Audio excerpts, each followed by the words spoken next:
Good morning, everyone. Top of the morning. We are out here turning on lights in the fish room. But I wanted to get into a discussion topic today.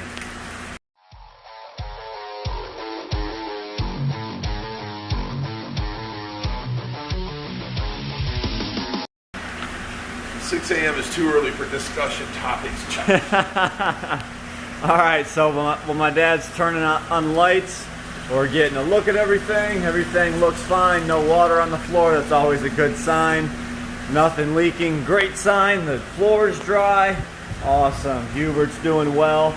But we had a topic that you guys wanted me to talk about that I've yet to do for a pretty long time, and that is dehumidifiers in the fish room. Why they are great, you know, possibly using the water to, you know, top off your fish tanks and everything you possibly want to know about dehumidifiers. So for starters, I'm going to come over here and show you our dehumidifier. It's unplugged right now because we had to move it from its spot, but we'll get this plugged back in just a second. We have ours hooked up to a garden hose, and it usually sits right here and drains right to the drain. Now I'll talk about why we have ours draining to the drain in just a minute, but every fish room, large volumes of water, you need a dehumidifier. It pulls all the excess water that evaporates into the air, out of the air, condenses it, and puts it to your drain. So for the longest time, you know, everyone has the idea of, let's go ahead and put the dehumidifier and let the water drip back into our fish tanks. Now, when we first started, we thought this was an amazing idea, and we're like, it's free water. You know what? You're spending the electricity, you're pulling it out the air, it must be clean. So, you know what? We were dripping it back into our tanks as well. We thought this was an awesome thing, didn't we, Dad? Of course we did. Free water. So, that turned out to be a huge no-no. You can see the cichlids are still kind of sleepy. So as we turn on lights, they'll start coming in and out. See the yellow coral? He's got his home. He's got his little spot. He got that one behind that coral, that one in the coral up there. Look at that beautiful cichlid right there. Oh my goodness. But yes, as we turn on lights, everyone starts to wake up, and then this tank will come to life. So back to what I was saying, we were dripping in our water back to our system and whatnot, and for some god reason, we decided to test the water coming out of the dehumidifier. That is pretty neat. Yeah, he's down in there. That is something you guys don't really get to see all too often, is sleepy fish. Look, there's one hiding right there under that one. They all have their own little designated spot. Yes, they do. So back on topic, we were dripping the water back in. We decided to test it.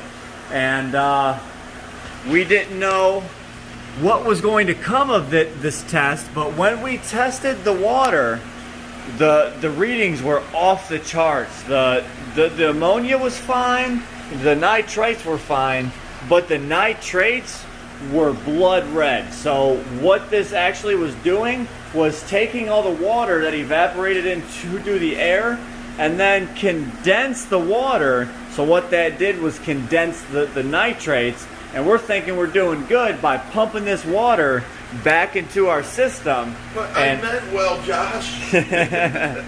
So yes, this was not the best idea, and we have learned from that mistake, so we want to pass that knowledge on to you guys. Any way we can help, we always try and help. Yes, sir. I love how they're all hidden in their own little spots. All right, so moving on. We'll give you a few more little look-sees at these. Look at this guy here. Fish down here. Oh, look at them there. They're everywhere. Yeah, there's literally hundreds that are hiding. Look, Josh, it's our new saltwater tank. I don't know about that one. So yes, you gotta give in, son. You gotta give in. We are still waiting on this 540-gallon tank. No, we're not waiting. We're debating and arguing, and maybe even fighting a little bit. I want to set it up saltwater, all corals. I've saved all the good, expensive saltwater stuff we've gotten in. I've got some really good lighting, and I'd really like to set this up all corals, and the sump be for different fish, to where I can section it off, turn off this section, and use it for fish rescues. I can hold on to the saltwater fish for a few days until we find it a home, that kind of stuff. And Josh wants it for freshwater. I think we got enough freshwater. I think we have enough work to do. But the only, I will say, the only plus side is this is a glass tank, so you can go ahead and use a razor and scrape off any, salt deposits or stuff like that from the salt water. So that is the only plus I will give it, and it is a beautiful tank, but I think a goonch would look pretty good in there. You know what would look really good in there is all corals with a coral banded shrimp, some anemones with little Nemos in them, That's I think it would be great. Oh, look. The two new guards, they're so amazing. I will get you from the other side. This side has not been cleaned because there's a tank in the way. So this back panel is kind of going to hell here, but we just picked up this 90-gallon flat back hex as well. We've got it's got a hinge lid, pretty nice setup here. Still got to figure out what we are doing with this tank. I'm thinking all the goldfish that was in the glow tank, but the problem is we have to have it in here somewhere, because some goldfish, they're fancy tail goldfish, they can't take the cold like the koi. Right. So out there they got ick. They're all down here now, and I've got the temperature at 87 degrees, and the ick has been, you don't see it no more, but it's still there. So we're going to keep them there for another week. That gives us time to set this up somewhere. I'm going to give you a little bit of an assignment, Josh. Find some place in this room we can put this tank. It's an easy job. So, talking back about the dehumidifiers, I usually have mine set as low as it possibly can go. This particular unit can go down to 30% humidity in the air. So it is basically constantly running. You can bring it down to 30% humidity. Right. So this unit is basically constantly running 24/7, and why we have it over in this row is you see the door up here, you have the excess air coming up, and there's just a little bit of water up here, so it helps dry it out. But looking over here at the main room, we have a furnace in here. Now, some of you guys might ask, you guys have a lot of water in this room for just one tiny little dehumidifier. And that is correct, but there is a science behind this. If you look up here, this is basically a direct fire furnace. You can look up inside. There is an open flame. Now, let me tell you about open flame furnaces and what it does for the humidity in the air, because that open flame is rolling not 24/7, but a majority of the time it's actually burning the humidity out of the air.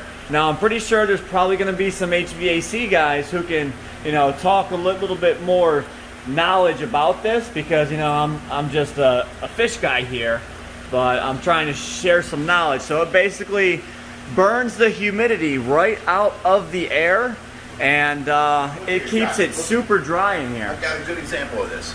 You guys know in the wintertime, your furnace in your house, it runs, and you turn the heat on, and you walk across your carpet, and you're able to zap your brother or your father or whatever with a little electrical shock.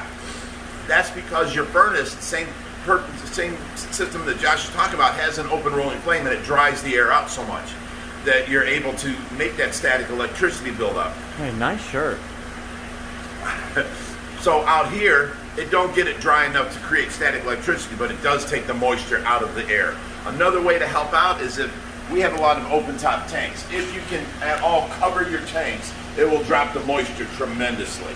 All of our tanks are covered except for this one, and that one. Yeah, stop it. The 3000. Okay, we don't have it covered like we should. But yes, like you said, anytime you can cover a tank, that will help out tremendously. So, going down in your basement, that would help a lot.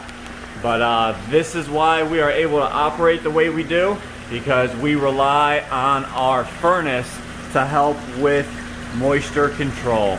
And we have not had a problem. Let me actually find a spot on the wall. Here is behind the 1000. Actually, that is a vinyl wall, so that is a bad example. I am sorry. Let me find an open wall. Let's go behind this 90 gallon. There, you can see on the floor, there is no moisture dripping down from the wall. There is no moisture on the wall whatsoever. No mold. You can see up in the top corner, yes, there is some cobwebs up there. We love our spider friends, but that's about all you'll find in here is cobwebs. The only place that we have an issue is on the new addition. Taking a break and laying around instead of getting out here and helping. Love her to death. Yeah, the only spot that we have a problem with any sort of condensation is by that door. So that's why we have the dehumidifier over there, and it works out for us. So I hope this little bit of information can go a long way with you guys. I'll show him the baby. And I love this guy. You guys can learn a little bit from our mistakes. So you guys remember the big spot male that we got from J4 Flower Horns? He has grown about an inch since we've had him. Well, I'd say about a ½ inch, but he's put on some size really quick. We have a 500 watt heat eater in here and water passing through. So it's actually heated up in this tub. So he's up at 86 degrees and he eats probably about 8 times a day. Can actually throw in some, we are feeding him sinking carnivore pellets. These are a high protein, very good pellet, and he absolutely loves them. So anytime we walk by this tank, we go ahead and toss some in there. That little wound on his back is healing up nicely, so he gets this multiple times a day. And we also do pellets and shrimp, any sort of cut fish. So he will always have a little bit of back fat on him. He's just getting to the size. You can look through the side and see his back fat. Yeah, he's just getting to the size to where he's able to pack on back fat. And he's a little chubby guy. So I hope you guys enjoyed this little discussion topic today. You guys get a little look-see at all of these fish. This black melanistic gar is in this tank because I don't know if you guys can see, but it's black on black. His eyes are super small, so he's actually pretty blind. So we have to target feed him. So I need an open top tank. That's why we have the net on here, so I can. What are you trying to point at? The rays? Look at how nice she is. So yeah, I have to be able to target feed him, so I have to drop food down right by his mouth and he'll snap at it and get it every time. We've got him eating again. He's putting on some weight. In other words, we can't just throw him in the tank and let him fend for himself and get food. You know, you just can't see that well. Correct. So we have a few special needs fish like that. Look at that. There's a better look at that back fat on that little baby ray. But soon he will be in with all of his girlfriends. So I hope you guys enjoyed this discussion topic today. You guys got to see some awesome fish, even a tortoise. He's still hiding for the morning. So he will get fed here in just a minute. So I hope you guys... Show them all the color that Nobody's got that. Hope you guys enjoyed. There is Hubert. How you doing, buddy? One last thing before we go. We had this goby. He's starting to get a lot of color back. He had some sickness on him, which we are treating right now. You can see all the slough on the side of his body, his fins, but it is growing back. It is getting better. So I always want to show you guys the good, the bad. You ship in a new fish, sometimes they get sick, and that is what happened here. So nonetheless, he's in good hands. The little baby red tails getting awesome big. Looking. So I think that does it for today's video. If you guys want to see more crazy adventures with the Ohio Fish Rescue, or you guys want more discussion topics, let us know in the comments what you think, because I have plenty of discussion topics we can talk about, and we can just come out here and gab for you know, 10, 15, 20, 30 minutes, an hour, 5 hours, you name it. We have years and years of knowledge that we would like to pass on to you guys.